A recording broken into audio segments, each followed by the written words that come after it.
Arizona Congressman Andy Biggs here, former current member of both the Judiciary and Oversight Committees. Good to see you, sir. I can imagine you have some thoughts on this. Yeah, Leland, I think your previous guest is right.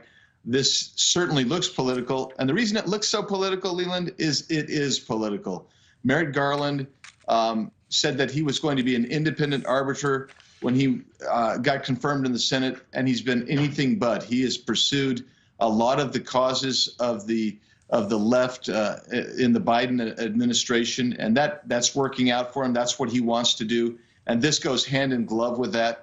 I mean, we're still waiting. I mean, don't forget, we were told that there's going to be nuclear secrets, the nuclear code book from Mar-a-Lago.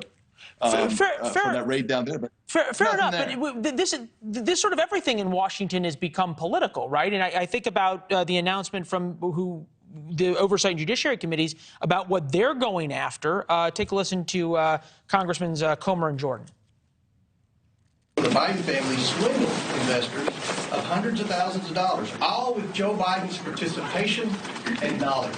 Whistleblowers describe President Biden as chairman of the board. Never forget how this story has changed.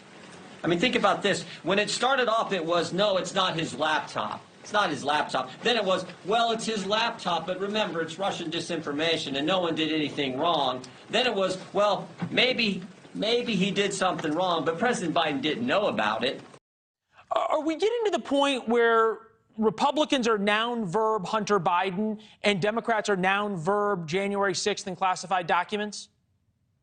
I don't know if I would say it's as stark as that, but I will say when you made the comment, everything's political. Well, in Washington, D.C., a rather political town, it is everything is political. But what's going on here is the Oversight Committee actually has been working on this for quite some time and has been requesting cooperation from the Biden administration and got none.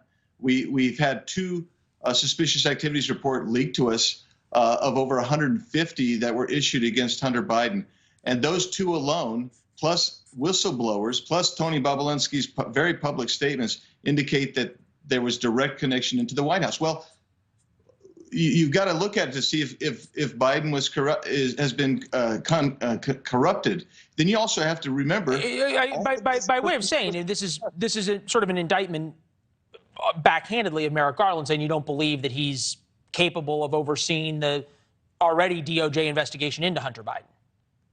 Well, I think that's right, and the reason that seems to be true is because we're getting whistleblowers coming to us saying that DOJ and FBI are rotted at the core, at the very top, the top levels of those two institutions. Well, we've seen it, Leland, and so we need to get to the bottom of it. I think that's justifiable oversight there. Okay, fair enough, and that there's an oversight committee for a reason. Republicans were put into office in control of the House for a reason as well. Eric Erickson, longtime conservative commentator, said this about the announcements from the Oversight Committee and the Judiciary Committee on these announcements.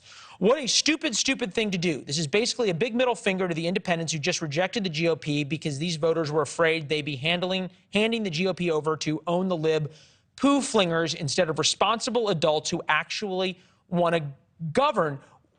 How does it not say to people that this is our #1 priority when it's the first thing you guys announce?